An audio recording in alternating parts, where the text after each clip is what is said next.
We're live. Bye!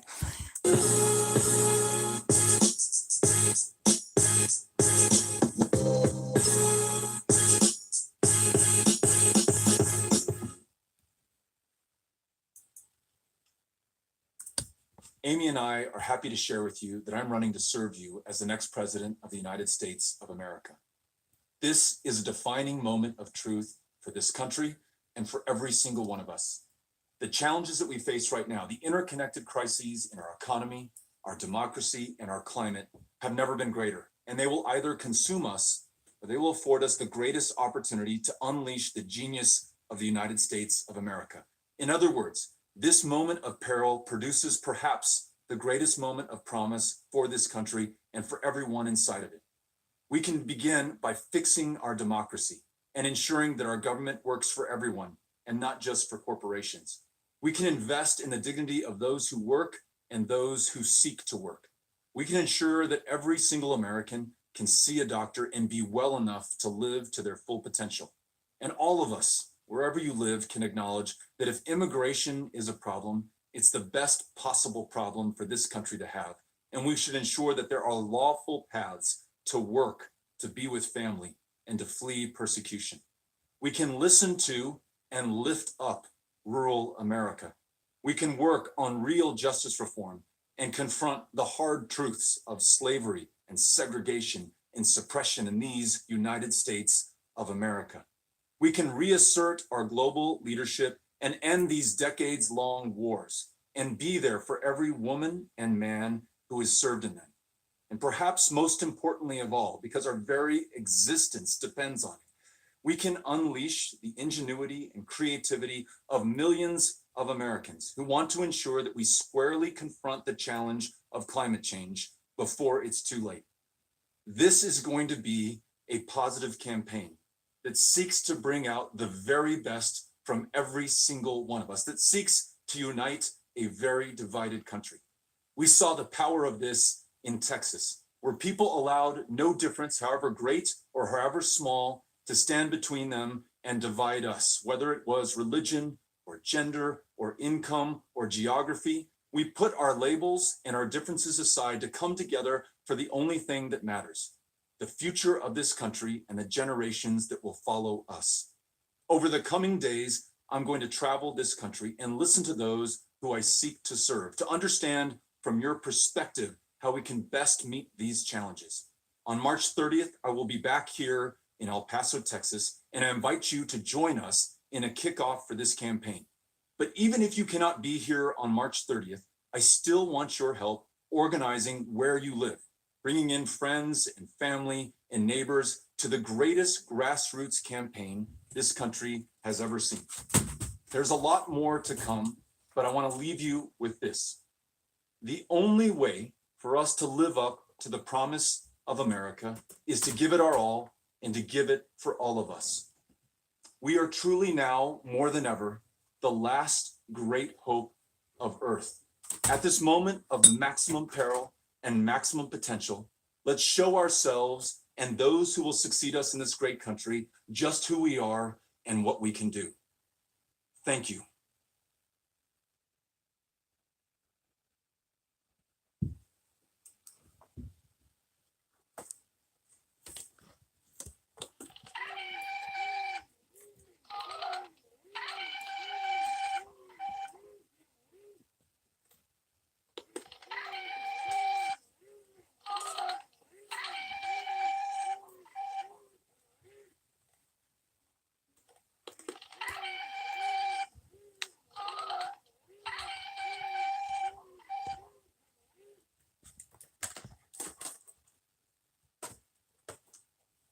Hi everyone, you're watching Botsy, and this is our new series, Should I or Shouldn't I? What's the Verdict? I am the JustinBot, that was Porg. I'll be joined very shortly by the Caitlyn bot.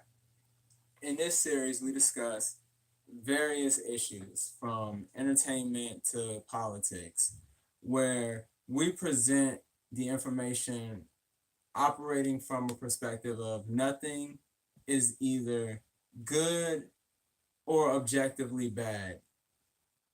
Should I or shouldn't I? there are pros and cons to both sides, and it's up to you which version you want to have take away, rather it be negative or the positive side.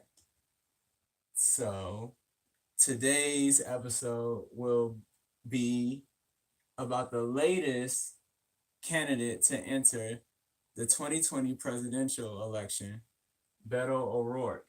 What we just played was his announcement video. Sorry for the technical difficulties. Anything you want to say? Hi, I'm the Caitlyn bot. All right. So you made a face like something was wrong. It's good. Okay. So this will be episode number 1. Should I, shouldn't I? What is the verdict? And we watched, in addition to the presidential announcement video that we just played, we also watched him do a town hall in Iowa. So we'll be discussing both of those things, the should I's, the shouldn't I's, and then later on the what's the verdict portion. We'll be connecting everything to anything relevant that we see relevant. So without further ado, Yes. I'm just tweeting and stuff. But it was another technical issue, but all right. So you just go into who is Beto? okay, Beto O'Rourke is a 46-year-old former congressman from Texas. He gave up his seat to run against Ted Cruz in 2018 Senate election for the state of Texas. He lost by 3 points. He got 48% of the vote, 4 million votes. He lost by 200,000 votes to Ted Cruz, and was not elected into the Senate, where he had pledged to serve out his entire term. However, he raised so much money, $80 million, and had so much energy. He had endorsements from everyone from Beyonce to seasoned political pros, and generated so much enthusiasm that a lot of people were saying, "Are you going to run for president?" So he did a 4-month hiatus, exploratory, whatever. He did a 4-month kind of like deliberation, and today was the day where he finally announced that yes, he will in fact be running for president. And that was the video which we just played. I'm just tweeting out and stuff.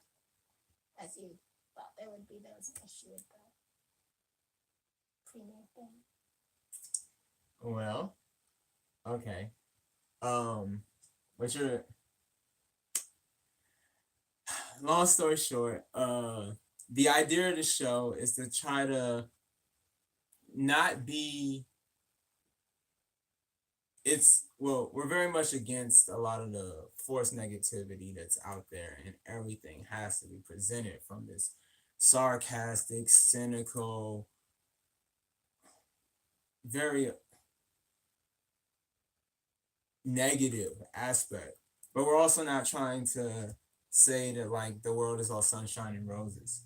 So basically it's both. Like for everything that there's a positive to it, there's in excess, it can be a negative.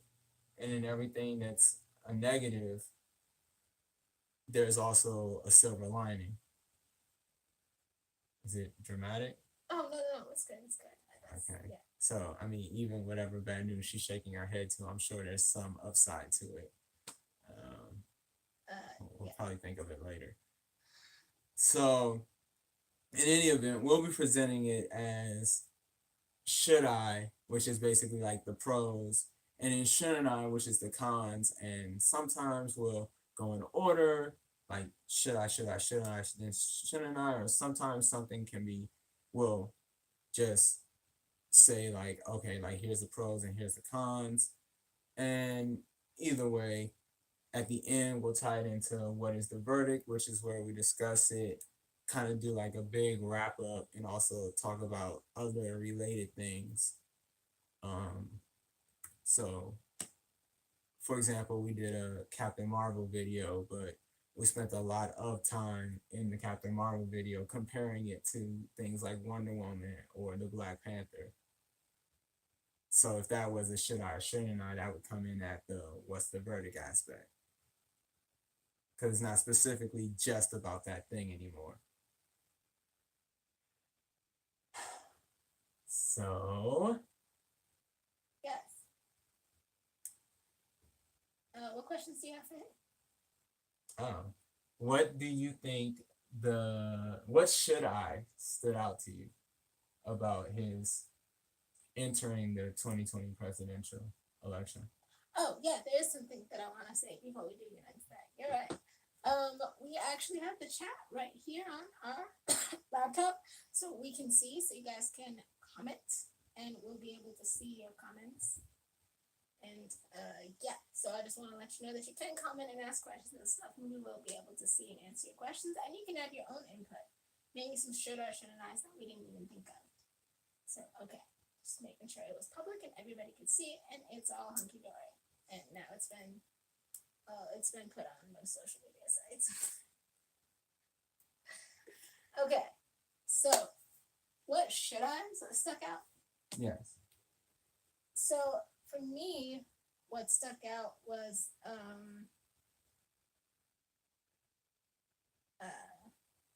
like, I guess that like he's a really good speaker, and well, like I think I want to pay attention to him. Like I think one of the shoulds is I do want to pay attention to him and hear what he has to say. We also watched this town hall, and along with his announcement videos and a couple of other videos, and it stood out to me. You know, he's a very good speaker. He is willing to, you know, leave it open for people to put their input so that he really gets a presidential campaign that's for the people. He's about rural America just as much as he is about for, you know, increase, you know, like the things that affect city people or, you know, non-rural people, suburban people, because those are two different things. So I think that's something to look out for. What should I stuck out to you? You can go back to me for some more. You actually brought it to my attention. I didn't notice it because it flowed so well. But basically, Beto does this very kind of unique thing. So I won't say that it's not positive or negative is what you make of it. He does this thing where he kind of, in his town halls, instead of directing it towards this way or that way, he does a short introduction of himself and like the issues that matter to him, which inspired him to run for president. And then from there, it becomes a no notes, off the cuff, free for all questionnaire, basically, where whatever the members of the audience want to discuss is what he talks about. And there is no moderator. He just points to a person. They make sure they ask a question. They give them they don't even have a mic. Like they ask a question. He can hear it. He then repeats the question they asked, and then he talks about it. And sometimes he doesn't even talk directly to the question. He'll talk about like the spirit of what the question is asking beyond just that specific, the way it applies to that specific person in that specific situation. Yeah, that definitely makes me want to listen more when, you know, I see that he does stuff like that. So this is a very unique style of doing a town hall. It's basically, even though we know he has the money to put on a high production type of rally because he's done plenty of those even, but it basically is very low tech and very familiar. The town hall format. You could do it with literally the same phone we're recording this video on. There was plenty of times where you saw the person focus in, focus out. He didn't even need a microphone. Like his voice carried. He didn't have a mic. Right.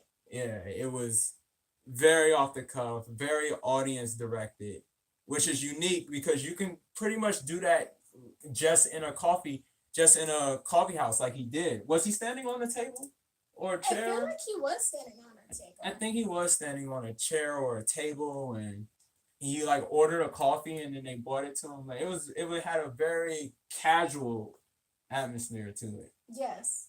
which is not overtly positive. Like that could come across as unprofessional, but in this case, it seemed like he made it seem like a good thing. Like it seemed very intentional. Whether you Yes. like it or not, it seemed like he was doing that on purpose. Like he clearly had the resources to do something more highly produced, but chose to go with this. Right. So So what would we call that? His charisma? I mean, that was one of the things that people were saying about him when he's very charismatic and stuff. yeah. So his charisma, his ability to listen to people.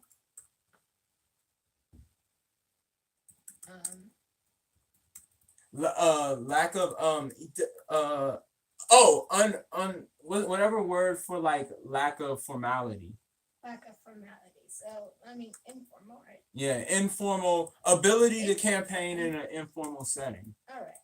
Ability to campaign in an informal setting. To campaign in an informal setting. That way, if you just join in the live, you can, jump right on into the discussion.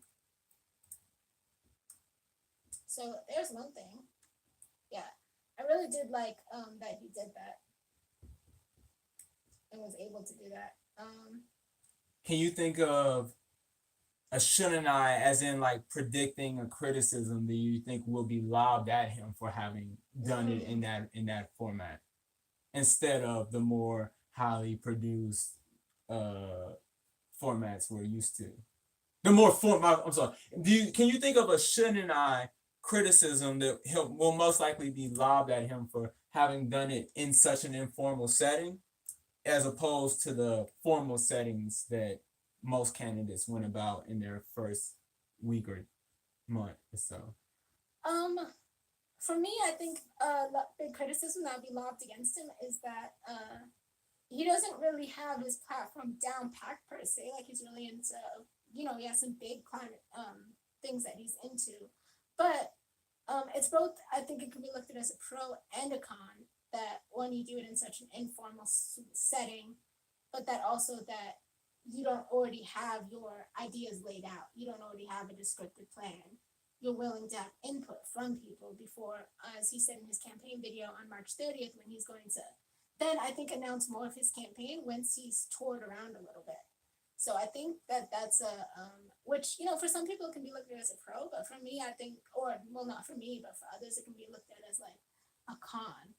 Like you don't already have your campaign and stuff. Like in some of the answers in his town hall, he was a little bit indirect, or maybe wouldn't answer the question completely. But you could tell. But he's kind of covered that with like keeping an open mind. It's almost like it's reminiscent of the Infinity Wars Doctor Strange saying he's viewed all of these different possibilities. And so then you're like, oh, well, that must be one of the possibilities. That's why they couldn't do it that way. So what about you? I agree. I feel like me personally, I don't think it's a bad thing, but I see the potential for the criticism of you're not ready. Right. You don't know because you're not ready. However, like you said, he's kind of flipped it so that instead of it being I'm not ready, he's basically saying I'm not arrogant. I'm not arrogant enough to believe that I know it all, or that anybody could possibly know it all if they are running for office, and that part of the campaign process should be to learn as you go. Right. Right. That's what he even said too. So whether or not this is a actual strength or weakness, he's choosing to market it as a strength. Right. Like, I am someone who will be learning on the go, and I'm not ashamed of it. Right. But that is one of the cons that can be lobbied against him. He isn't ready and doesn't have a complete platform due to the informal nature of his campaigning. Right. Yeah. Okay. Any other should I's? Or should I's? I like the way he did. Well, okay, I shouldn't say I like. It was very different the way he did his campaign video. It wasn't normally we're used to seeing like a bunch of people. Like most of the campaign videos show like a bunch of people, like from either from the state or across the country, and then like the candidate is talking as the camera shows all these other people. Right. But his was like him sitting in the living room with his wife, Yeah. and like her looking deeply into his eyes, occasionally into the camera. It seemed very personal. Like it had the appearance of like, once again, informal, but informal yet personal. That's what I'll say. Informal yet personal. Okay, so The personal nature of his announcement was very unique.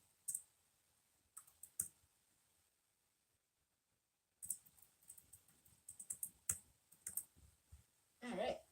So it's a should I that because it stands out, but it could also be a shouldn't I because people would say like, well, where's the rest of America? Right. Right. The personal nature, I don't know. I wasn't. Oh yeah, that's one of the things that I found interesting about his announcement is that it's very short, sweet, and to the point. It's not an hour and a half long thing that the news had to cover. It was, like you said, 4 minute kind of like video, almost kind of like reminiscent of a YouTube video with a YouTuber sitting in their bedroom for the first time, and so I thought that was. I agree with you. The personal nature could be an asset, but just as we talked about with the shouldn't I, it could also be like a negative that someone might look at. And be like, okay, so why did you do it this way? I mean, I think it's very hard to still look at that as a negative because people do things in different ways. But I think that just also shows that he's going to be a different kind of candidate. Yeah. If anything, the shouldn't I would be, look at how awkward, look at how unprofessional. This is not how everybody else does it. Which, like you say, is a shouldn't. It's a shouldn't I, but is it really a shouldn't I? Because that's, it's how you view it. Being different than everyone else is not necessarily a bad thing. I mean, Right. People could try to single you out, point and laugh, but it's at that point it's up to you. Rather you, take let that criticism affect you, or you just say they don't get it, but the people who support me will. Right. Right. That's a real thing. And yeah, so I think that it's kind of both. I don't think that it's necessarily, it could be viewed as both things. What do you do? Decided that I was going to open something. It could be, it could be viewed as both. It just depends on what side of the coin you want to be on. Or, no, that's not it. Like whether it's a good thing or whether it's a negative thing. Just where you are in your opinion. So, do you have another shouldn't I, or should I? I like that he's very focused on climate change and we're doing something about climate change. Not just being like, there's climate change, and that he's very honest about it too. That he's like, basically we're gonna stop doing all of the bad things that are contributing to climate change right now, but it's still like it's still going to happen eventually. The thing is, how long is it going to take, and how much are we going to accelerate it? And is it going to happen in our kids' lifetime, their kids' lifetimes, or is it going to happen, way down the line from now? So, just what kind of world are we leaving in? Are we going to leave a world to be saved? by other people, maybe more advanced technology, or are we just gonna like just decide that our comforts and stuff are worth more right now? So what do you think about that? I think that's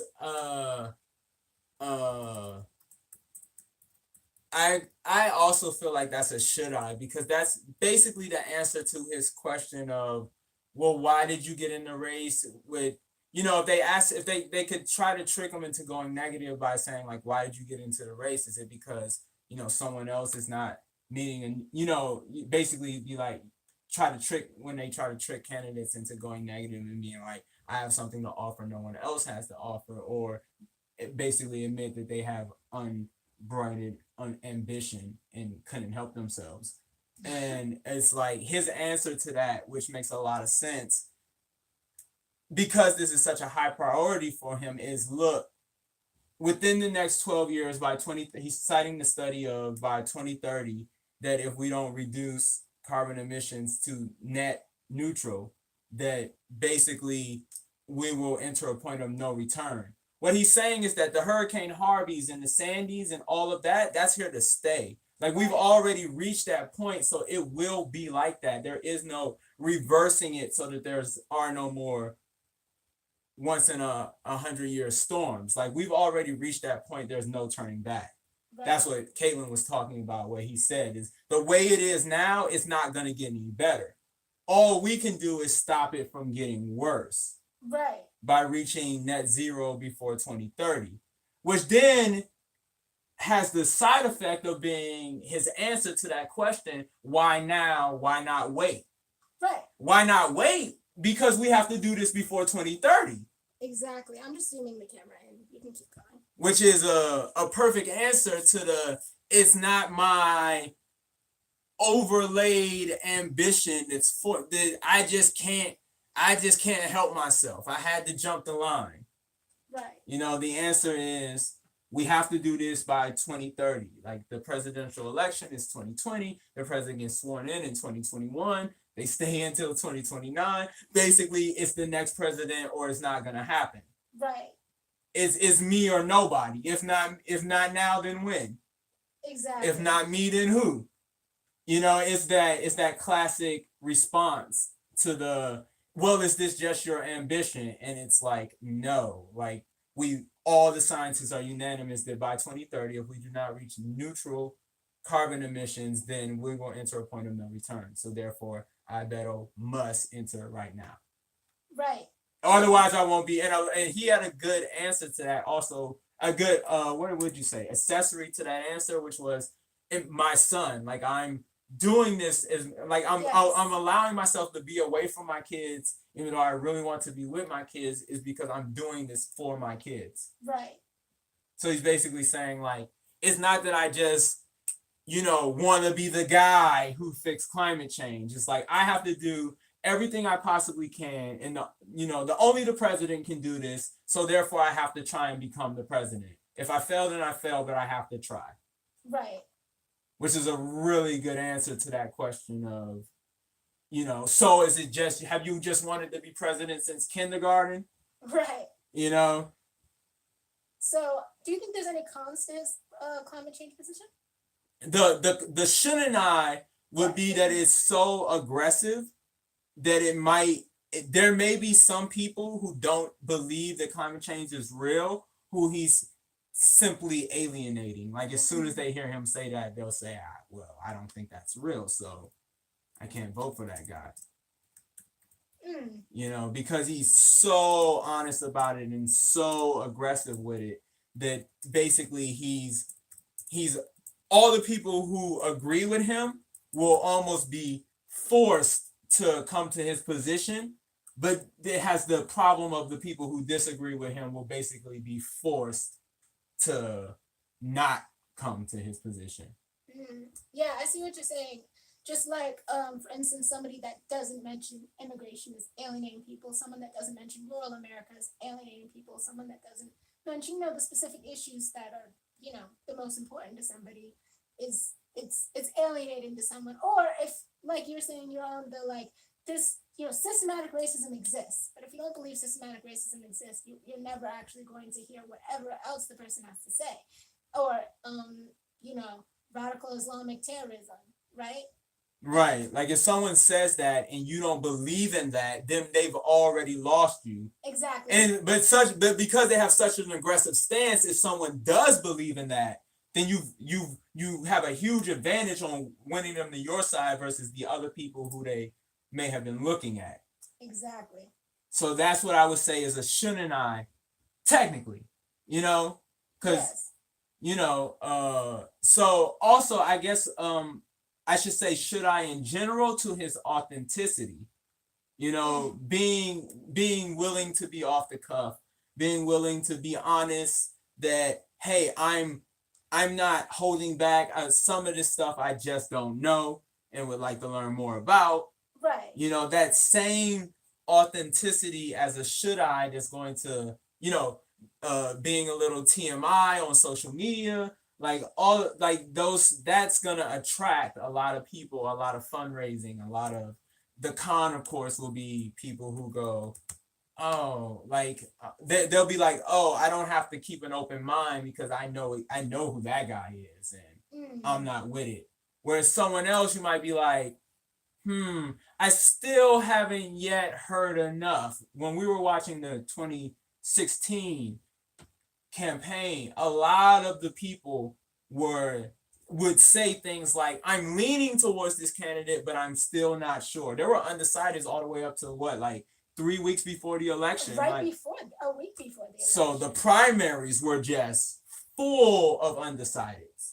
Full of them, yes. Full of them. Whereas, so this is why it's a should I and a shouldn't I. Because like the people, so basically Beto will have supporters, he'll gain supporters a lot faster than some candidates will be capable of gaining supporters. But he'll also have people who are like, I'm 100% sure I'm not voting for that guy. Right, that's right. And you run into that even like with personal, I didn't know really anything about politics, but Donald Trump, I was 100% sure I wasn't voting for him, and I was 100% sure I wasn't voting for Ted Cruz. And those were the two people who took off to such an early start. Yeah. Like they were the front runners. Right. But in being the front runners, there was no room for certain people to keep an open mind towards them. Right. Because they were so brutally out there about how they felt. Right. So if you felt otherwise, you just knew like that's not for me. That's true. Sometimes you'll watch a television show or even a movie or download a game or click on a video and you feel like you got tricked. You're like, oh, that's not what I thought it was going to be. Right. But it's too late. You can't get a refund. Right. You can't get your time back from the video. You can't get your money back from the theater. You can't, they tricked you and you're part of the reason their results will skew in that way. However, there are other people who are super like clear. Like, this is like, this video is this, this movie is that, this show is that. And then like, so all the people who watch it, like they know what they're getting, but they're then never going to get those people who feel like they got tricked, which is a should I and a shouldn't I, because it's a should I because all the people who are with you are really with you. Right. But it's so you'll get way, if a movie's previews are exactly how the movie are, then you'll get way less one stars ratings. Right. Because people knew what they were going to see. So your ratings will be way higher because those are the people who know that they like that. However, you'll probably make less money because all the people who you eliminate the kind of curiosity factor. Right. By showing exactly what you are. So you think you could eliminate the curiosity factor? The authenticity, I say the shouldn't I of authenticity, when you keep it real, when you are who you are, is that you then eliminate the curiosity factor. If someone asks you what's your favorite color and you say blue, they know. And if they don't like blue, they're not gonna ask you to, design anything for them. Right. Whereas if they say, "What's your favorite color?" and you go, "I'm really into red, white, and blue," Right. then they're like, all right, well, let's talk later. Yeah. Right. You know? And yes. And I would also like to thank the 2 people that gave this video a like. Thank you. And if you guys have liked the video so far, those of you that are watching, be sure to give it a like. And once again, we can see your comments here. And if there's anything wrong or anything you need us to go over again or something you can't see very clear or something like that, just also let us know and comment down below. You can comment your own should I or shouldn't I as well. And if you think others might benefit from this video, be sure to share it. Now with the YouTuber stuff out of the way. Oh, and also be sure to subscribe if you're Yes. new. If you're new, and be sure to subscribe and click the bell so you can get the notifications For the next time. for the next time. We've had this is the second time in a row where we did a Thursday, and then next time we're gonna do next episode tomorrow is karaoke live. Yeah. So then next Thursday we have a very special episode. So make sure you subscribe and click the bell for the notifications for that. It's I don't want to give it away, but it's very special next Thursday. It is And very special. very special next Thursday. So make sure you subscribe and click the bell for the notifications. Now, with all that YouTuber thing stuff out of the way, do you have any more should I's or shouldn't I's that you can think of? I think, let's see. His immigration stance is an interesting one in that you don't really know what it is yet.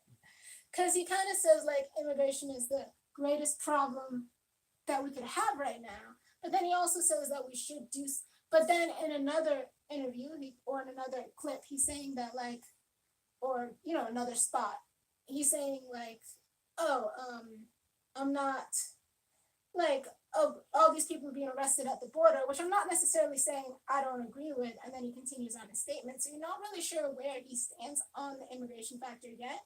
I think that's one of the reasons he's torn. He's trying to, like, instead of listen to the polls, because polls don't vote, as Barbara Online always says. Polls don't vote. So I think he's like, I'm not going to listen to the polls. I've seen what's happened in the 2016 election. I saw what happened in the recent election we just had. Was that 2018? Mm-hmm. Right. So he doesn't really have a stance on one of the biggest issues right now.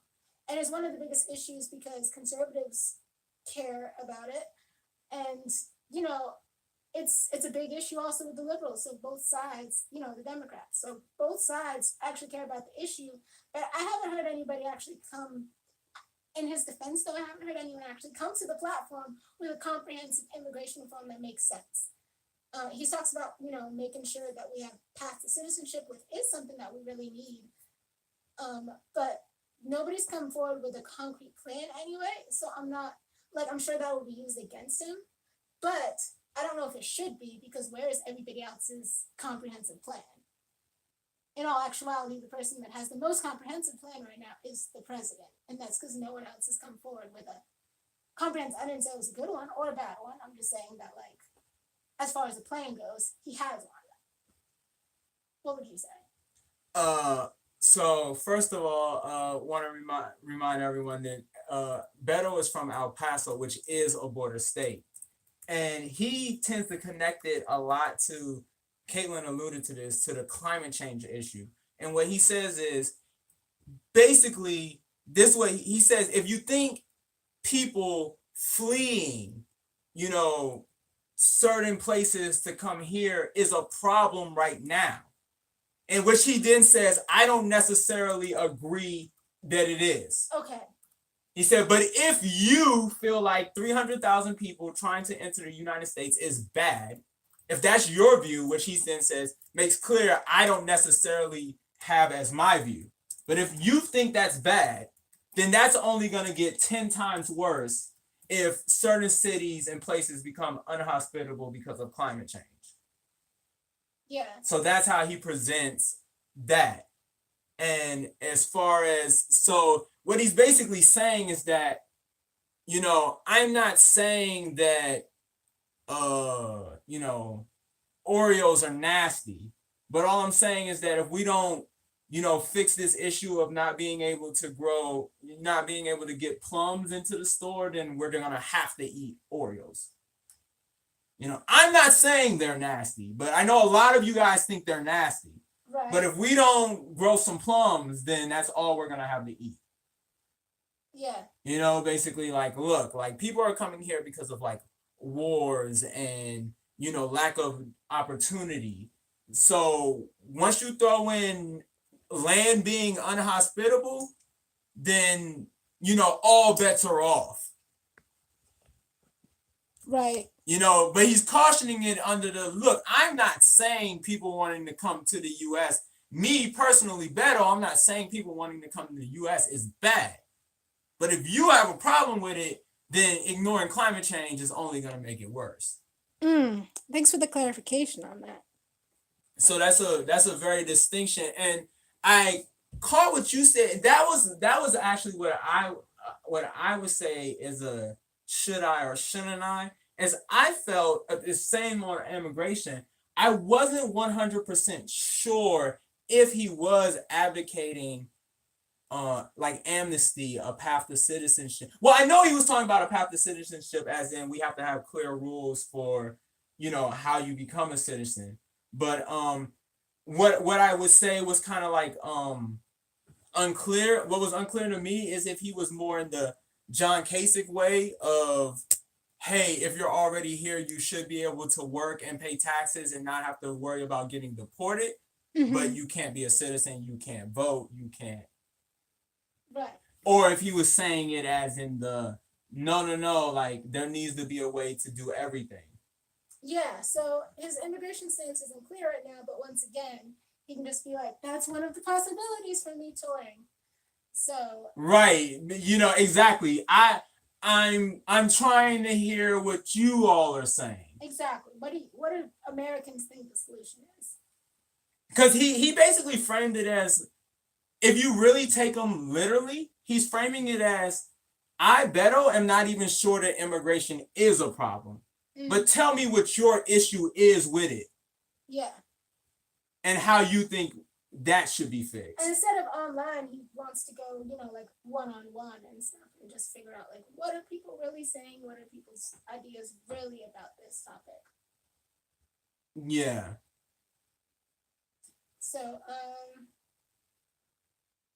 So is there a should I with his immigration stance? Oh, yeah. Or is it all should I? Well, definitely the should I would be the fact that it seems like if you can kind of take it however you want it. You know, at this moment, it's like if you don't feel like, one, if you don't feel like immigration is a problem, then that's your man. You know, he's got you on that because he's the only person. Everyone else is saying like, oh, well, we should do this or we should do that. You know, most people are like, most of the other candidates who he's running against in the primaries are basically saying the Senate needs to pass, the Congress needs to pass immigration reform, but that any immigration reform sensible that they would support, if it landed on the current president's desk, he would never sign.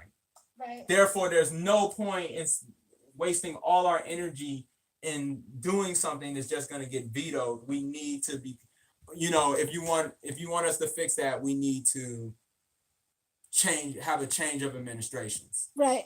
And Justin, if people get kicked off the stream, because I noticed our 2 viewers were kicked off and now are back, what do they need to do? It's exit out of YouTube if you get kicked out of the stream, and then come back on from the main Botsy page, not from a link. Like go to YouTube, type in Botsy, and then click on the blue logo, and then click on the current video. All right. Don't click on, if you get kicked off, then don't re-click on the link. Then go to the main Botsy page. Go to youtube.com, then type in Botsy, click on our blue logo, click on the current video, and do that whenever you get kicked off. Yeah. Okay. So 2 viewers are back, so thank you guys for joining us again. So the should I towards his immigration platform is that, one, he's the only person for it if you don't actually think it's a problem. If you think that immigration makes I'm not sure if he like touched on this.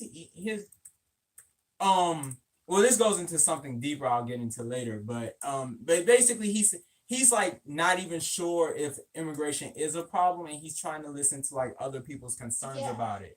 Right. So I'd say that that's kind of the So is this pretty much immigration stance is a blank slate, like water, you can take it how you want it. right, exactly. For the moment, it seems like it's it's still flowing.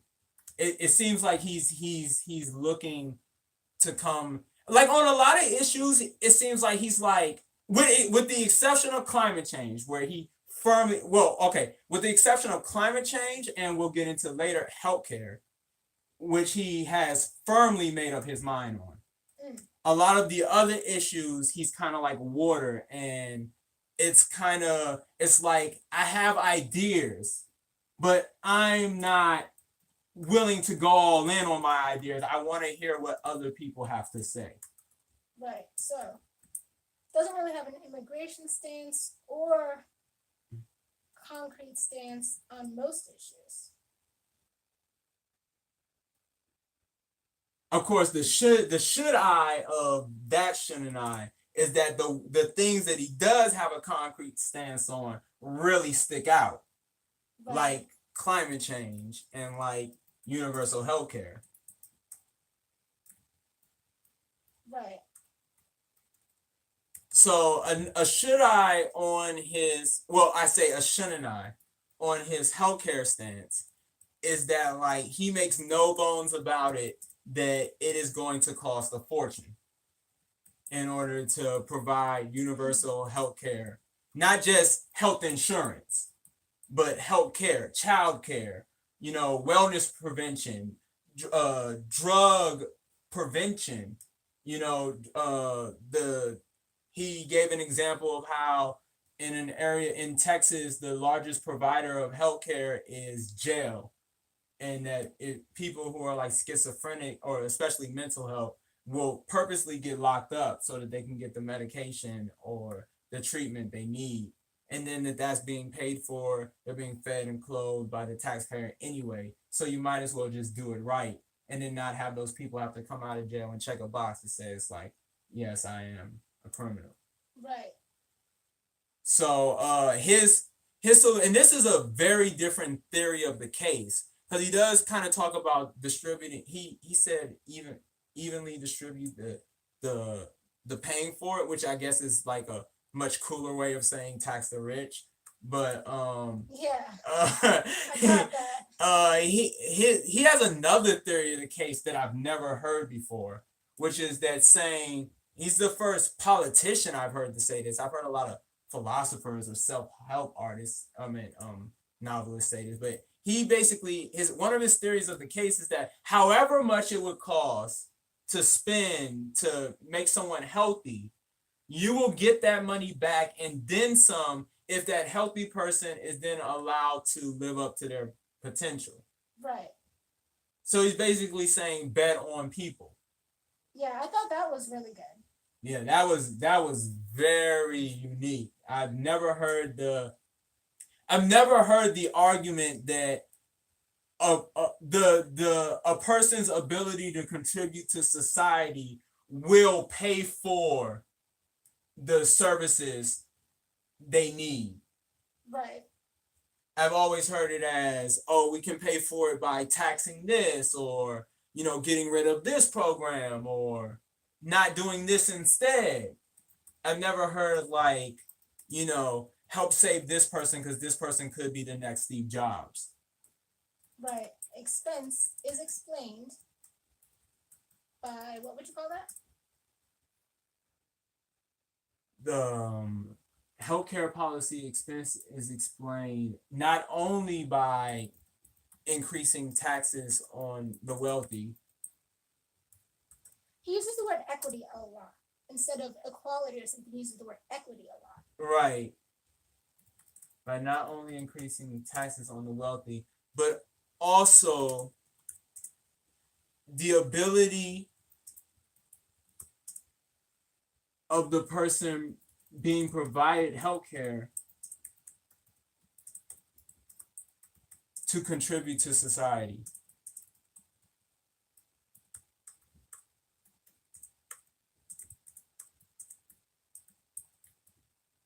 And the obvious shouldn't I is that it's untested. You basically it's like a theory. He has to be elected president in order to test that out. So you can't prove it. It's evolution on steroids. It's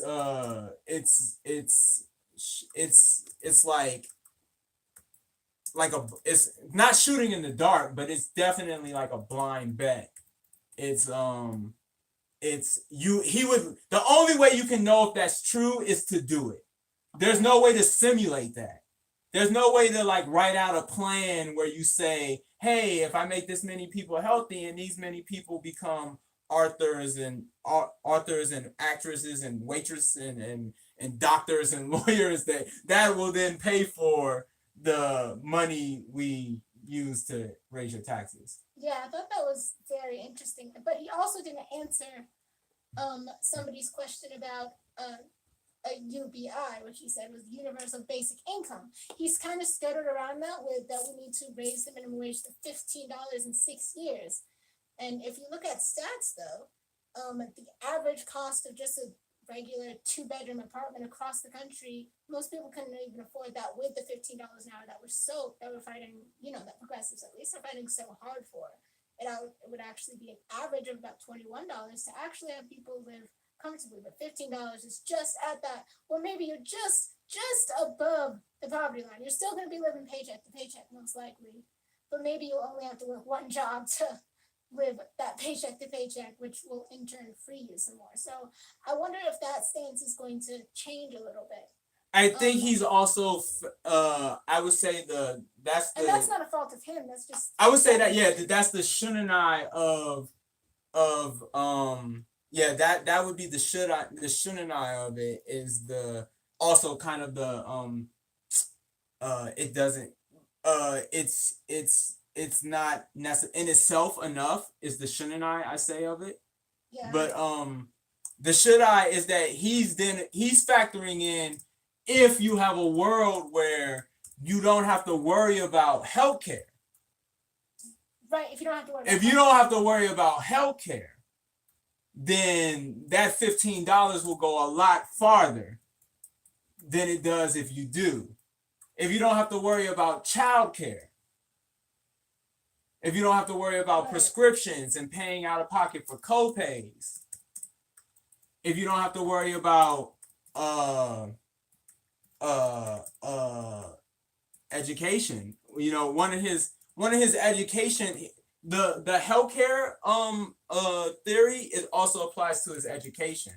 Part of his education theory is that part of what pays for it is the people who you educate. And he talked a lot about how educators should not have to get second jobs and be worried about, paying out of pocket for textbooks or a kid having jeans or, he talked a lot about dignity, which you don't hear a lot about. But he talked a lot about dignity. Yeah. When it came to education and being able to solely focus on your education if you are a student, and also as an educator being solely focused on providing an education. Basically say a lot of his theory of the case is that we need to do stuff like healthcare and education so that people can then fulfill their purpose. Right. It's kind of like there's a word actually for that in philosophy where it's like everyone serves a purpose. And yeah. The basis of like My Perfect Harmony song. Still unreleased, but yeah. So the kind of the idea is that like, Tyrone is sick. Let's all chip in to help out Tyrone. Well, why should we have to pay for Tyrone? We're not sick. And it's like, well, because if Tyrone is healthy, then he can help contribute. Right. And it's like, well, and it's like the shouldn't I of that is, well, what's Tyrone gonna do? Like we don't know what he's gonna do. That's the shouldn't I. But that's also the should I. It's like, yeah, exactly. Like he could be Steve Jobs. Right. You know, you don't know what he's gonna do. I mean, it's kind of like that meme that went on Facebook that was like, what if the cure to cancer is locked inside some kid's head that can't afford to go to college? Right. So by raising taxes to pay for that kid to get an inhaler because he has asthma, right, you're then gonna find a cure for cancer, which then saves a fortune because no one has to pay all this money on chemo and radiation and, you know, functionalism actually is what that's called. functionalism. Yeah, he's kind of like he's on a quest to sort of normalize functionalism, which is that, you know, everyone has a purpose, everyone has something they could contribute. No one is worthless.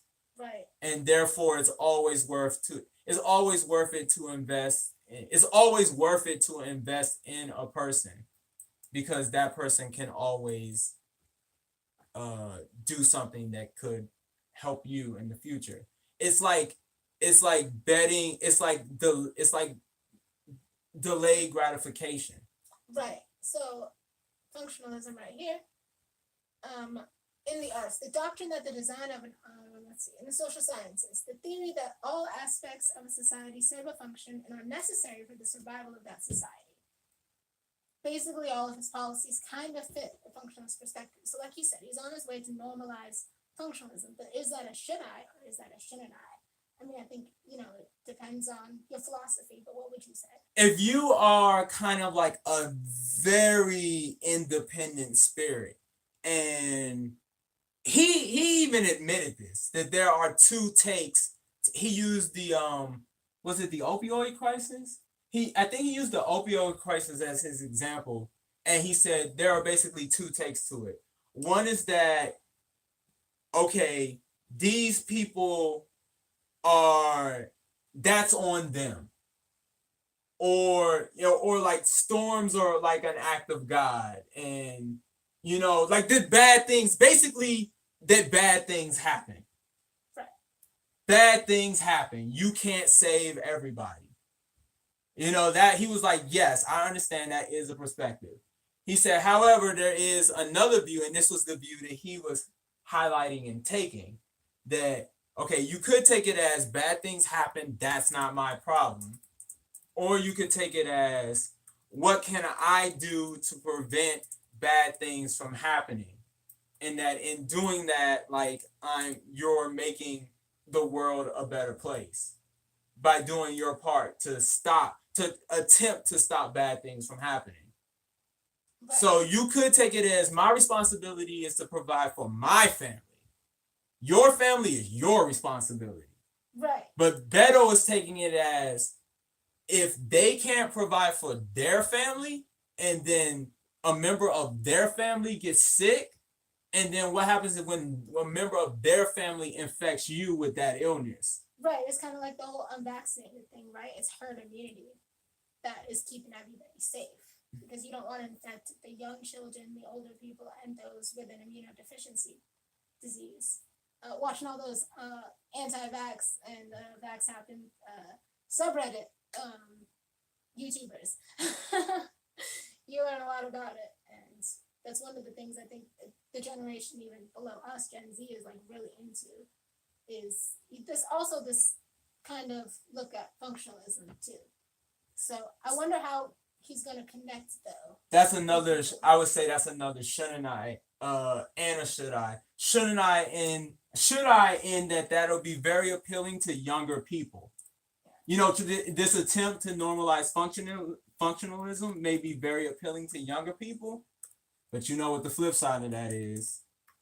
It'll be very off-putting to older people.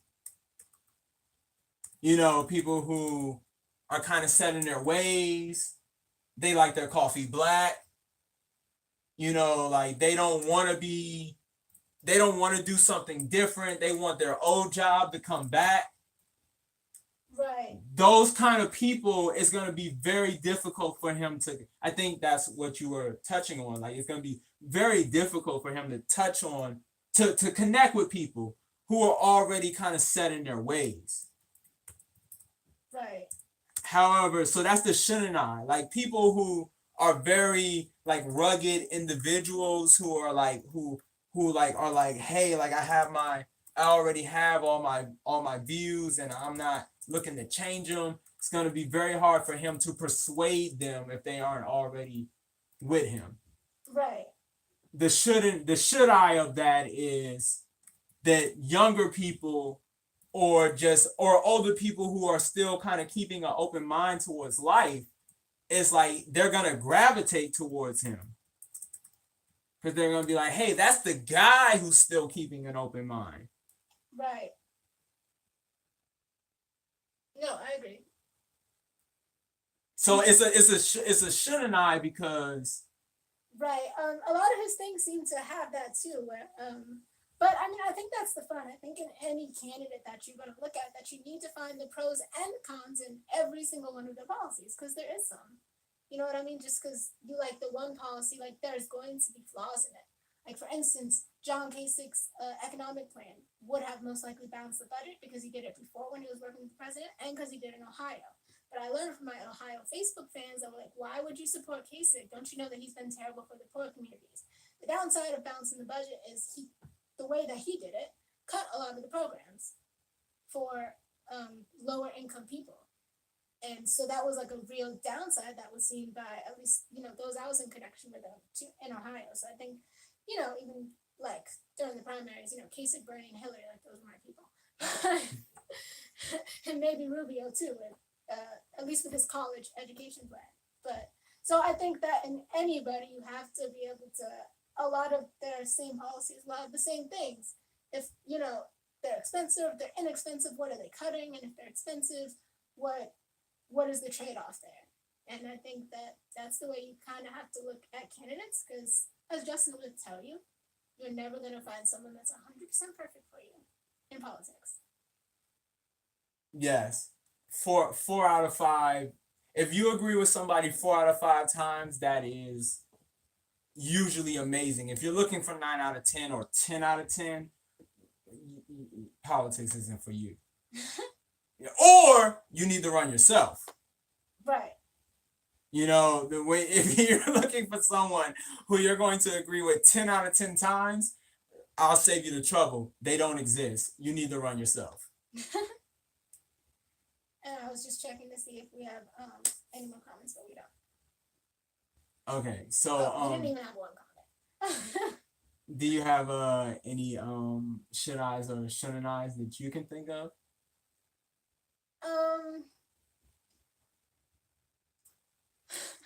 Change it up a little bit. I think it's going to be interesting. I think there's more to see as one of the Roland Martin shows that Barbara Arnon was talking about. People were asking about Avenatti, who was The lawyer for Stormy Daniels. who was looking at his bid, and this was before his scandal that happened, like right before it. So and everybody was saying like, well, would you or wouldn't you vote for him? And Roland Martin was like trying his hardest in every which way possible to tell people who the candidate is right now is not who they're going to be in 6 months. When they hit that first debate, they're going to be different. And I can't judge them now because I don't know what they're going to do in a debate. Because the debates are the thing that's really going to be telling. And that he said it like a bunch of times every which way because people kept asking him the same question on the panel. It was like, I really have to, he's like, I'm just going to have to see. I can't tell you. I can't tell you what I'm going to do in 9 months, just like I can't tell you now what the candidates are going to do in 9 months or before election. So I think Caitlyn has now moved us into the what's the verdict phrase of the show. And I want to echo what she said. I had a very similar opinion that at the moment, if you were to look at the top tier of the field, and I'm just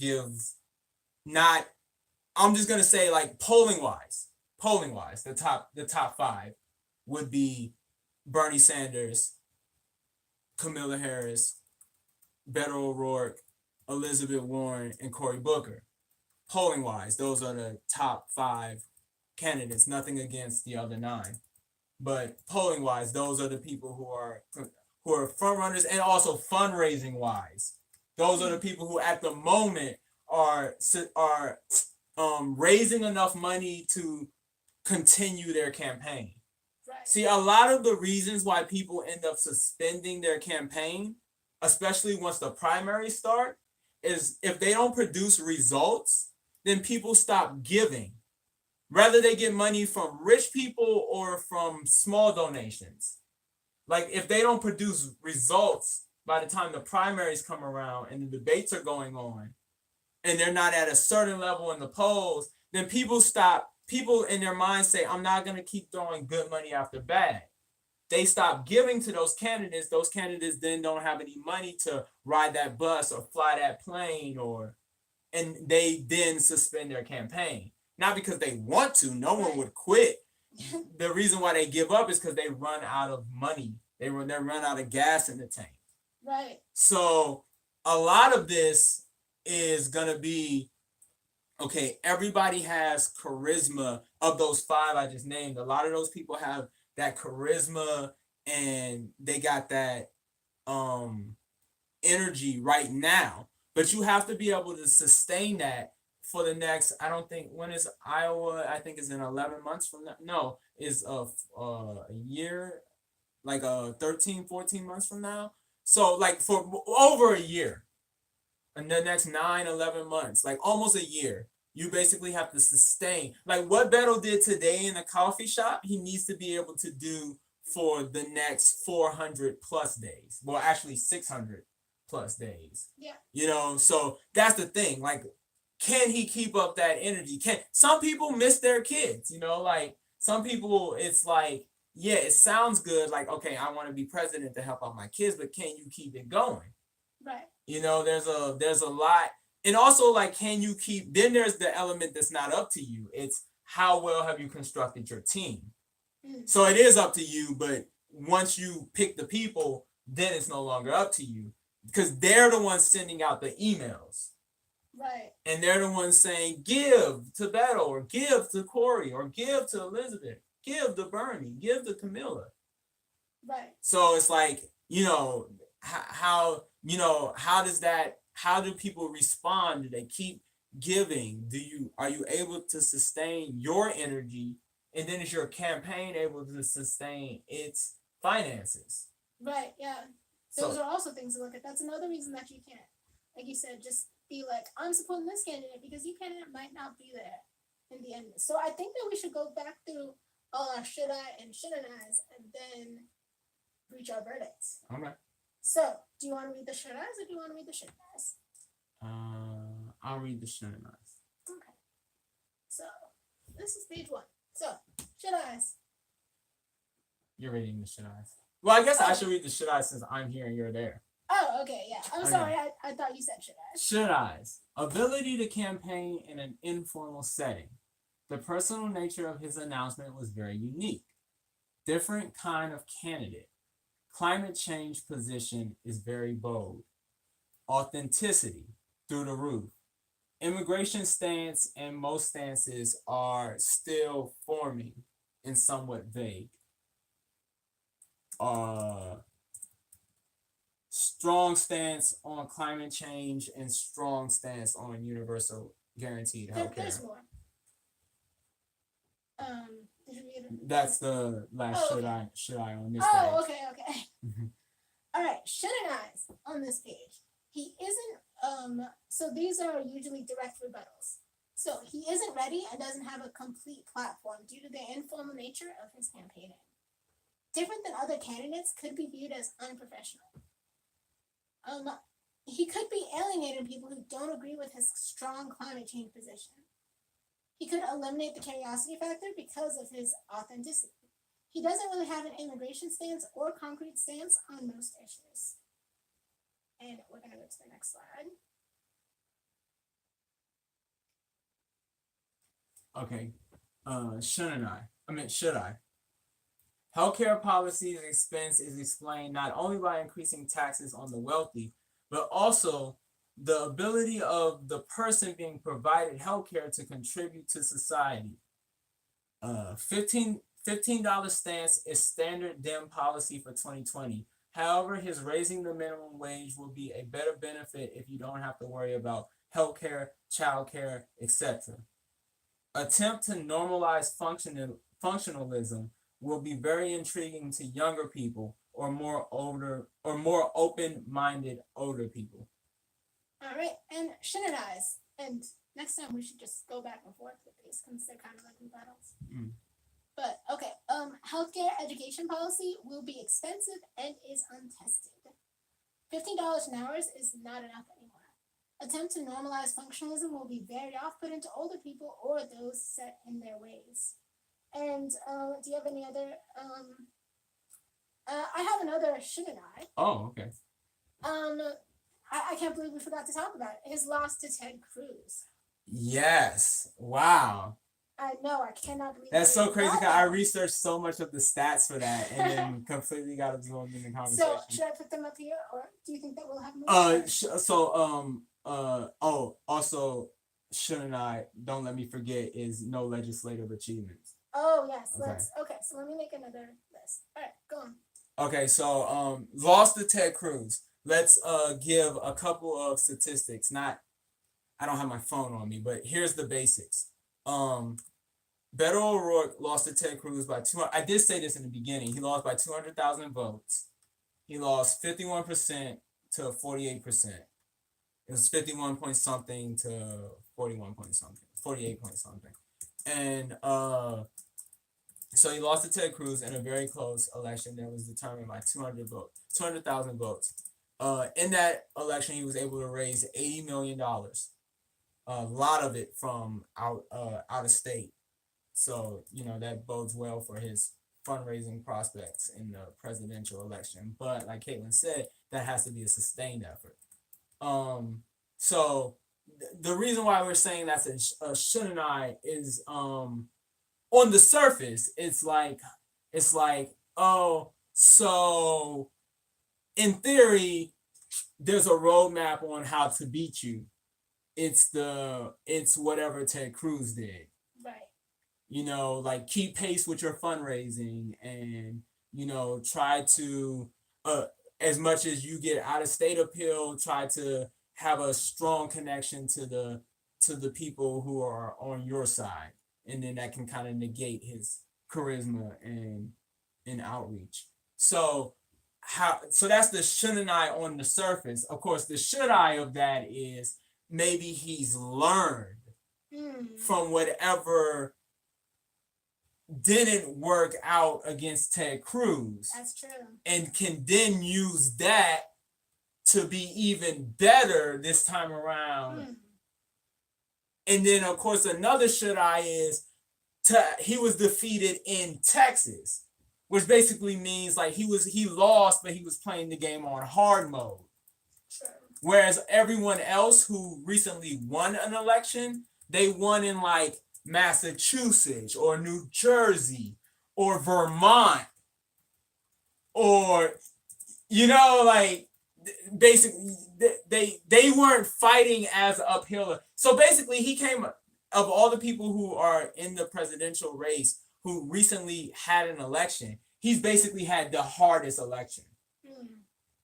So that's the should I of that. It's like, could that make him more battle tested? Could that mean that he's that soldier who's been fighting on the front lines and everyone else has kind of been like a general giving orders? Right. Is this gonna then make Iowa seem like a cruise? Is this gonna make Iowa? Is this why he was so good in that Iowa town hall? Because he's used to having to convince strong gun rights, strong NRA members to listen to him when he's, espousing beliefs different than them. If that's what he's used to, then, trying to convince a farmer that, plant this different because of climate change may not be as hard. Yeah. If you're used to trying to convince people who, just off the strength of you being a Democrat, you don't even want to talk to you. That's true. So the shouldn't I is you just took a loss. maybe you're gonna be kind of like shell shocked. You Mhm. know, maybe you're gonna be kind of like, damn, can I really do this?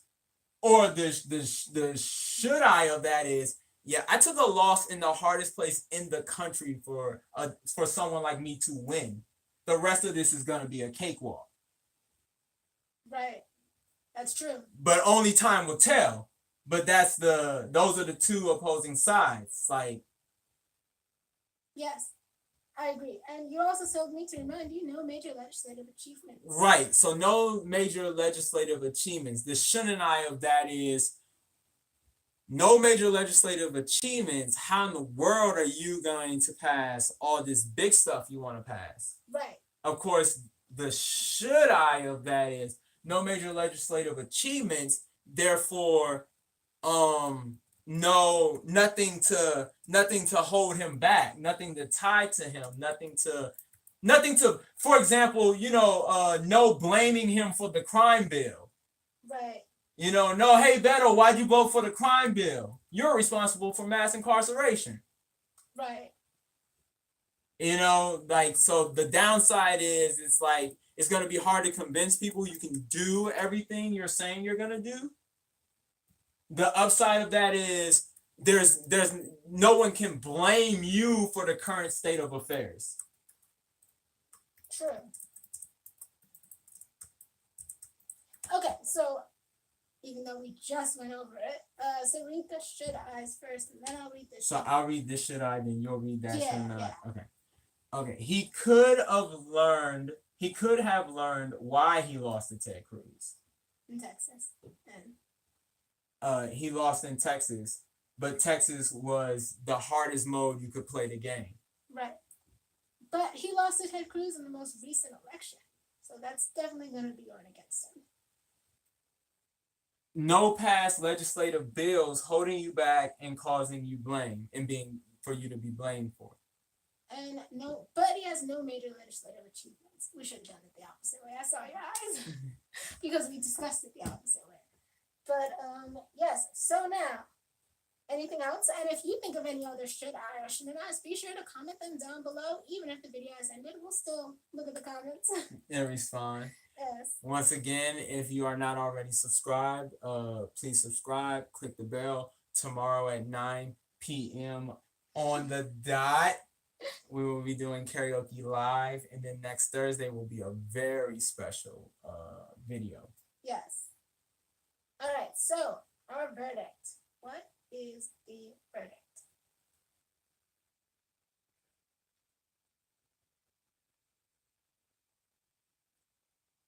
So our verdict on the should I's. We'll start with the should I's. Oh, well, I mean, I think, isn't the whole verdict like, Yeah. should I or shouldn't I? Yeah, okay.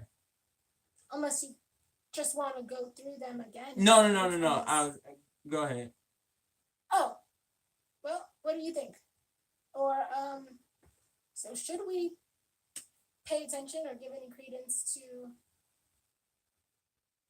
or support Beto in his run? Okay, you should support Beto if you are not already set in your ways. If you are still keeping an open mind on issues and have not already closed the door to the idea of someone else may have better ideas than you, then you should support Beto. If you are looking for new kind of politics, you should definitely support Beto. He has made it abundantly clear that he's not going to be a conventional candidate. Right.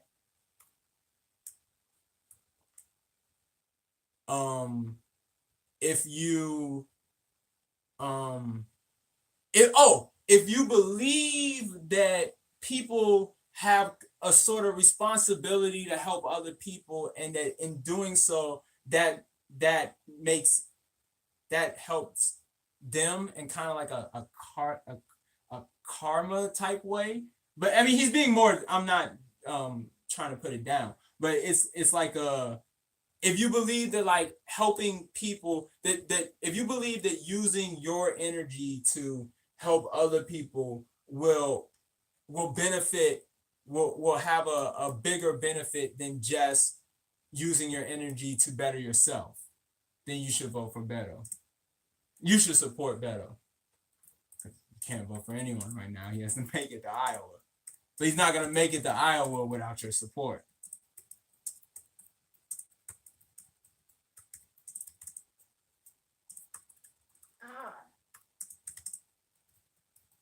Okay. Do you have a should I that you would like to ask? I mean, what's the verdict? Should I? Would you want to? Okay, one second. Where is it? You can't turn it. Oh no, you did it right. Okay, well, Yeah. I only had one. I only got to type up one. Is what I did. Yeah. I think, like Justin said, if you're looking for something new and a different kind of candidate, I think Beto is maybe worth putting some support into. And if you're looking for somebody that maybe already doesn't have all their policies set in stone, they have their major ones. If your issues are climate change or Universal health care. yeah, then and increases in minimum wage and a more functionalist perspective, like Justin said, then I think you should look into supporting Beto. I think I don't know, I think it's worth a shot. I think it's worth at the very least, if you shouldn't support him yet, because maybe he's not all there on, and you too many of the shouldn't I lists. Like, basically, if you identify with more of the should I's, then you should, personally, support that. If you identify with more of the shouldn't I's, I would still try to keep an open mind. Like, unless you've already decided that you're not going to vote for him, I would still try to keep an open mind and maybe still look at him. Because maybe there's room for a lot of his shouldn't I's. There's room for him to improve on those as time goes on. Again, we don't know who he's going to be in 6 months or what kind of candidate he's going to be in 6 months. But personally, I think I'm going to keep an open mind and keep looking at him. I don't know if he's all the way there yet for my own taste to be like, I'm going to throw my hat in the ring and just support him wholeheartedly. But I think he definitely has that Kasich and Bernie authenticity vibe. And like that like, this is who he is. You know who you're going to get. And even if he changes as a candidate down the line, I still think he's still going to overshine on Facebook. Like, that's just who he is. And so I think it's worth look at. So my verdict, I'm going to keep looking at him. Will I support him? I'm not sure yet. But I mean, if it looks like to continue looking at him, I'll need to throw some support behind him, and maybe the other candidates that I might be looking at are doing better, then maybe now's the time to throw a couple dollars down his way. But I would say on what's the verdict, I'd say Beto for the verdict, like the big takeaway on his whole vibe, his whole I'd say the thing that combines should I or shouldn't I is kind of a good positive and kind of a negative, is I feel like he's the candidate who most likely, this is the candidate who, if they make it to the nomination and become the Democratic nominee, he is for sure the candidate who has the best chance of swinging back the Obama voter who turned to Trump back to a Democrat. He has the best chance of that Obama-Trump voter, that person who switched from Obama to Trump. He has the biggest chance of switching that person back. Because that is a person who is not set in their ways. That is a person who makes, who isn't all the way sure. They voted for Obama and then they voted for Trump. He's the candidate who has the biggest chance of winning that person back. And I think that he, of course, then would have the he's probably gonna be his uphill. Well, we'll get into Shinani's later. But I mean, we'll get into what's the verdict on the Shinani's later. But my big takeaway on the what's the verdict is that Beto is the candidate who, if he becomes the nominee, has the best chance of winning back the Obama-Trump voter. Right. And this is Well, for the Democrat Party. for the yeah.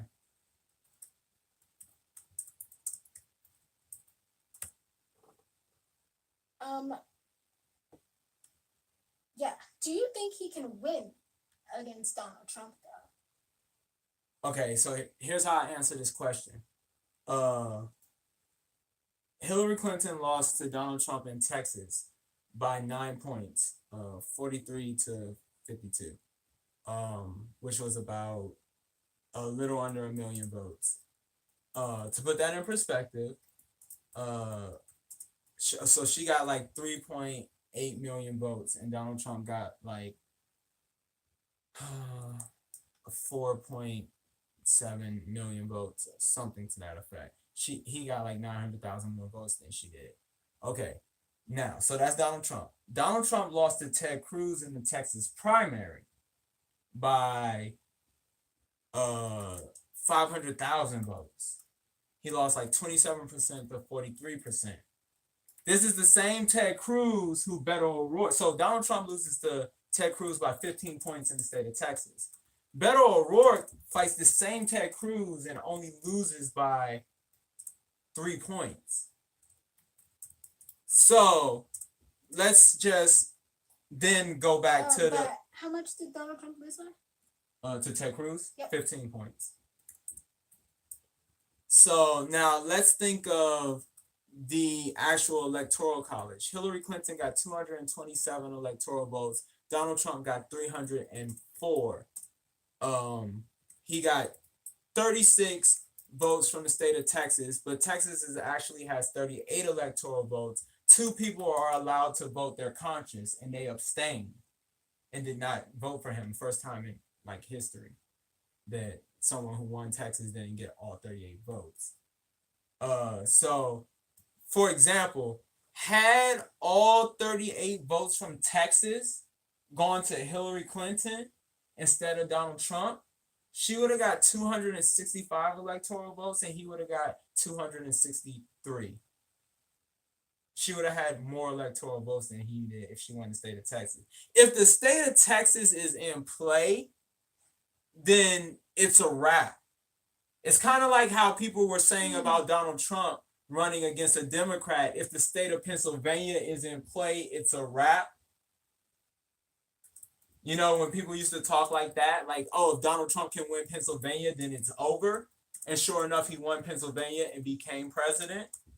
It's like if Beto O'Rourke can win Texas, then it's over. Like, it's a wrap. If he can win Texas in the primary, and if he can win Texas against a Republican in the presidential election, then that is game over. So if he can make it through, so that's another one of the what's the verdict thing. It's like he's, according to the polling right now, it's, of course, with all candidates, it's within the margin of error. Even the people leading Donald Trump are only leading by like 2 points. So, and the person who's doing the best against Donald Trump is Joe Biden, and he hasn't entered the race yet. So, but like Caitlyn said, all of that is assuming that the person they are today will be the person that they are next November, and also that Donald Trump, however people feel about him now, is how they'll feel about them then. And we know from last 2016 election that campaigning matters, voting matters, and being, fundraising matters, media airtime matters. It doesn't matter how many specifics you have about your policy positions. If all anyone ever wants to ask you about is your emails, right, it's gonna be hard to convince people to vote for you on your education platform. And remind me, what did you say about the polls? Right now, they're Oh, right now, all the polls between all the top tier Democratic candidates and Donald Trump are within the margin of error. Oh. Rather, they have, Bernie Sanders winning, he's only winning by 2 points. Or if they have Beto O'Rourke and Cory Booker losing, they're only losing by 2 points. and the person who's ahead of him right now that's in the margin of error isn't even running. Right, Joe Biden, who hasn't announced yet. And of course, this is all assuming that the way people feel about Joe Biden will sustain. Because remember, the way people felt about Hillary Clinton before she entered the race was sky high. Sky high. Way higher than it is for any of the candidates in the race right now. And she ultimately did not become president.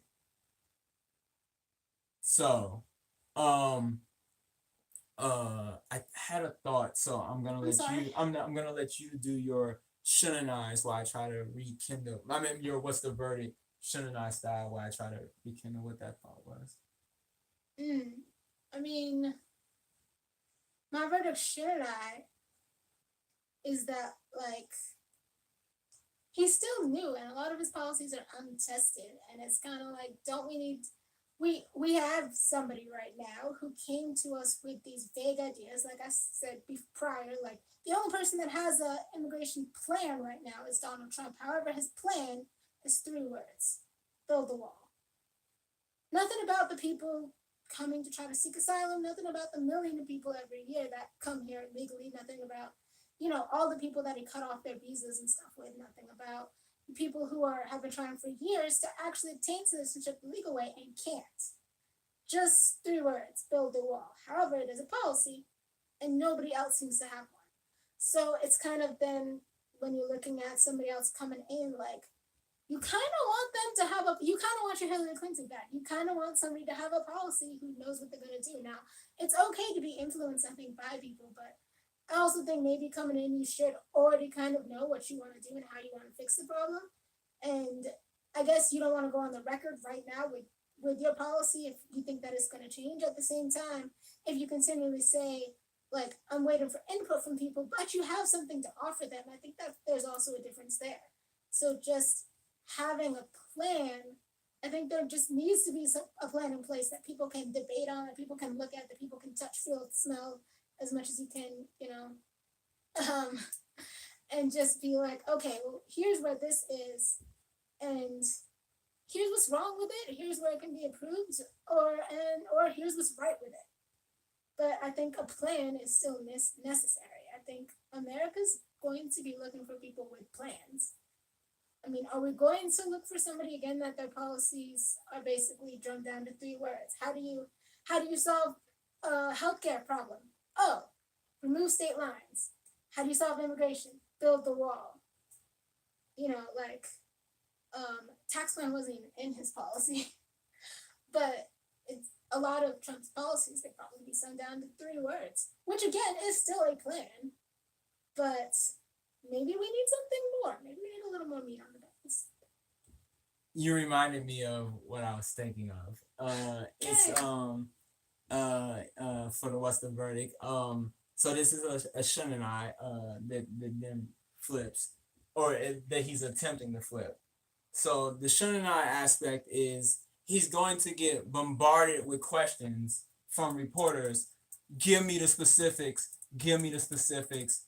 We don't want to hear any more aspirational rhetoric. Give me the specifics. That's going to be one of the biggest criticisms. What are your specifics? What exactly are you going to do if you become president?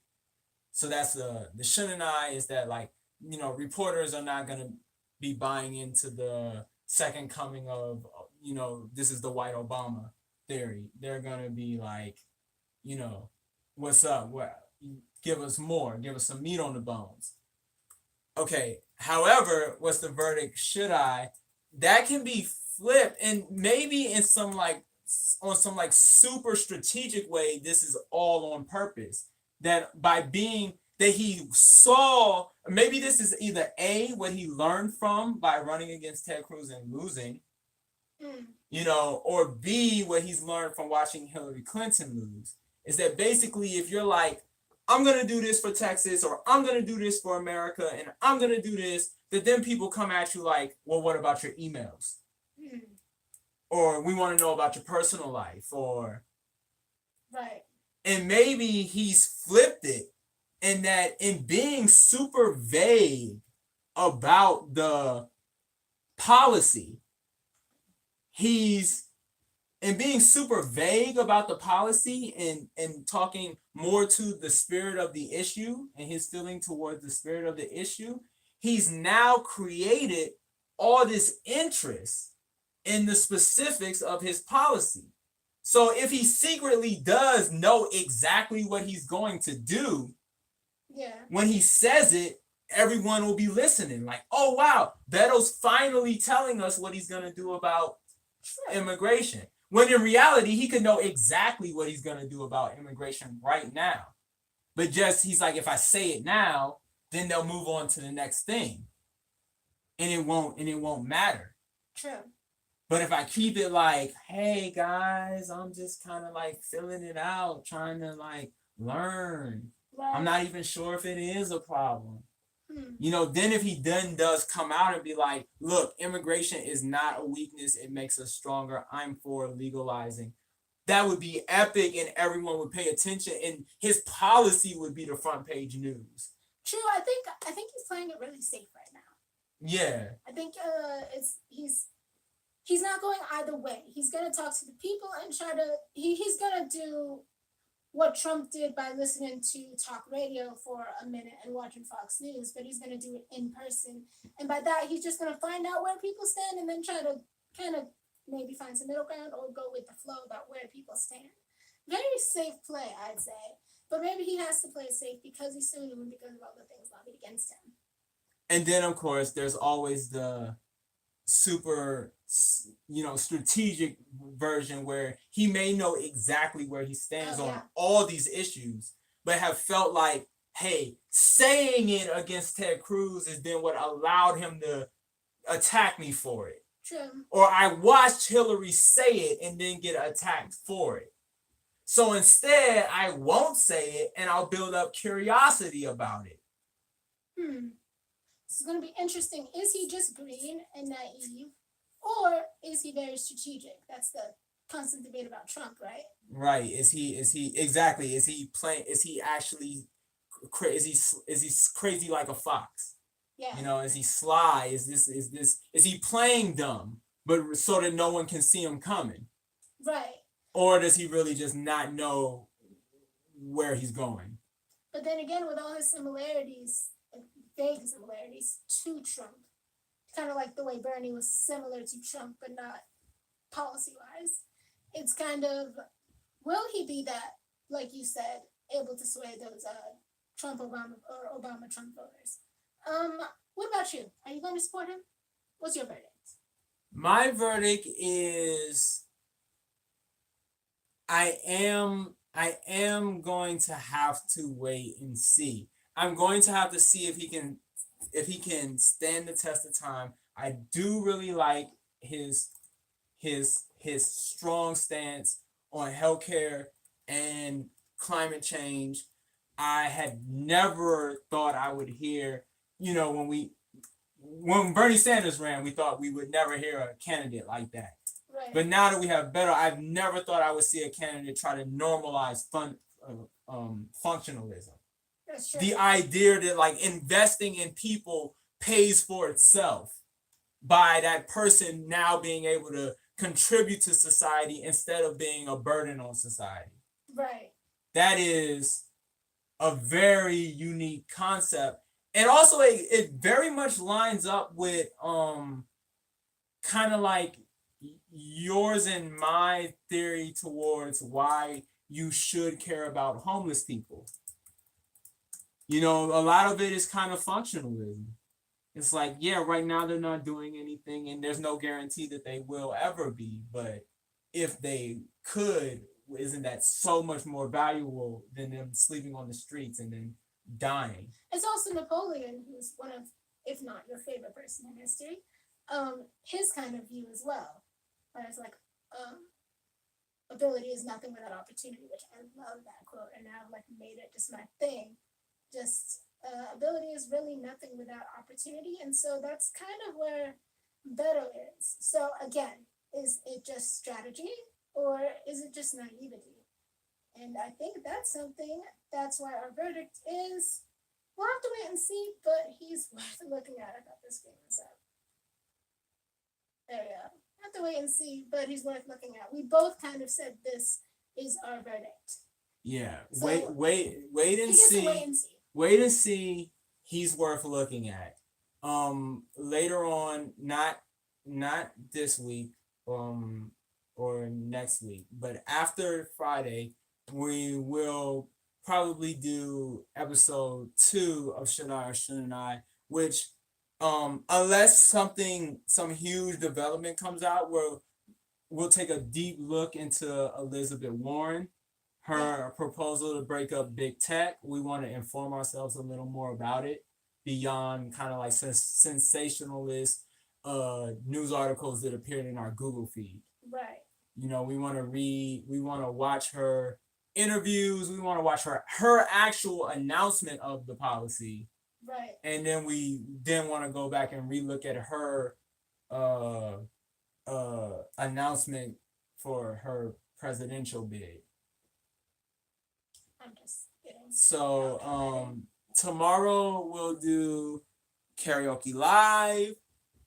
Next Thursday we have a very special video that we'll be putting out, and then the Friday after that will be another karaoke live, and then the next episode of Should I or Shouldn't I will take a deep dive into Elizabeth Warren's campaign for president. But we might just highlight, depending on how much we dive into it, we might just highlight her proposal to break up big tech. Right. The should I's and the shouldn't I's. So stay tuned for all that, and if you're not already, be sure to subscribe and hit that notification bell so you can stay notified about all the things we're doing. Our mantra for this channel, as you can see, we're, not just focusing on one thing, more than just reactions or should I or shouldn't I, or social media or anything, where we are more than one thing. So that's kind of where we go for, everything. We are more than one thing. So if you want a bunch of things, family vlogs, our views on politics, us on the radio show, we'll be on a radio show on Tuesday discussing homelessness and functionalism. So that'll be fun. And so, yeah, be sure to hit that subscribe button for all of the great content. And if you want, go ahead and watch one of our other videos. Nothing's up here right now, but on our channel, if you go there, we got a lot of stuff, cool stuff for y'all to check out. And this, of course, will have its own playlist, Should I or Shouldn't I? And yeah, karaoke live every Friday at 9 p.m. Eastern Time. And Justin, you want to roll the outro? Or is there anything else you'd like to say? I think that you should definitely maybe open karaoke live with marching to the voting booth. Yeah. Which is kind of on topic, just in general on why you should vote. So maybe you might do an open with marching to the voting booth. Okay. Oh, speaking of marching to the voting booth, also coming up on the channel will be a video about Selma, about my experience in Selma. The 54th anniversary march, where yes, a lot of Democratic hopefuls were there, and along with a lot of people that aren't running. But so my experience there, and just a little bit about Selma. It's the 9th poorest city in the entire nation. So, we have a whole movie about Selma, a whole history, African American history around Selma, yet it's still the 9th poorest. And I think that needs to be highlighted. So there will be a Selma video coming up for 101st video. And also the 101st is karaoke live next Friday. Yeah, but I could put it out before then. Could. So also stay tuned for that. And also we'll be unboxing Porg at some point.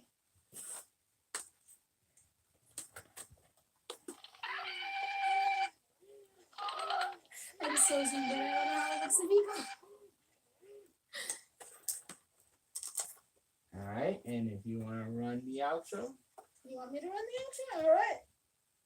So, Botsy out.